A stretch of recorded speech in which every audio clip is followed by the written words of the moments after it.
tuning in today. This is Breaking Down the Borders, and I'm Linda Fioriotti.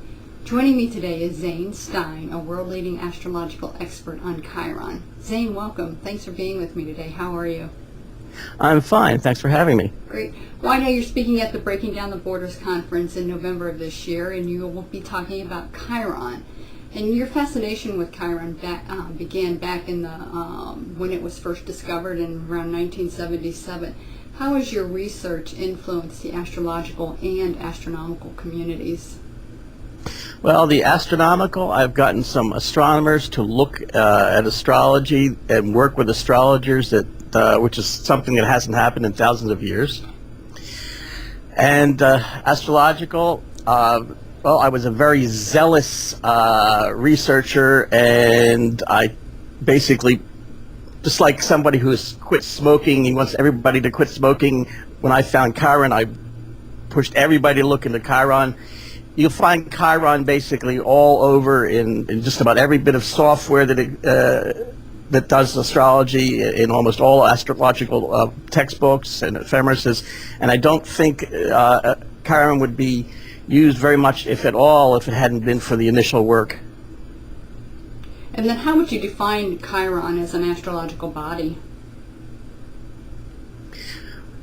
How would I define Chiron? Well, basically, it is physically it is actually a comet nucleus that never turned into a full-fledged comet. So it's unusual. It's not a planet. It's not an asteroid. It's basically a centaur. It's a whole classification all of itself. And astrologically, if I were to come up with a phrase for it, I like the one my mentor Al Morrison came up with. He called it an inconvenient benefic. And what would that mean? Your life is better as a result, but boy, does it feel like a pain in the where in the meantime. Right. That's why it's referred to, I guess, as the wounded healer, right? Yeah, the wounded healer basically comes from the story of the centaur Chiron, who was wounded by a poison that was incurable, but he was immortal, so he could heal everybody except himself. That's where the wounded healer concept came from. What do you think the future holds for Chiron as an astrological or astronomical centaur or comet? I'm not sure I understand your question. Well, I mean, sorry. do you think it's going to be reclassified at all? Where do we go just from an astronomical standpoint? Well, it's not going to be reclassified because it has two classifications. Okay. It is considered it's classed as a minor planet, and it's classed as a comet. It's got dual classification, which is kind of fitting considering that its symbol is a centaur, which is half human and half horse. And then are there any astrological signs associated with Chiron? Chiron doesn't rule a sign, and it's kind of good that it doesn't, because several thousand years from now it'll probably start turning into a comet and eventually melt, and then we'll lose a sign ruler. Okay. So it's kind of good. But I see the Chiron process as connected to something that begins at Virgo and is complete in Sagittarius. So that whole section of the zodiac is related to the Chiron process. Okay. And then when is your talk for the Breaking Down the Borders conference?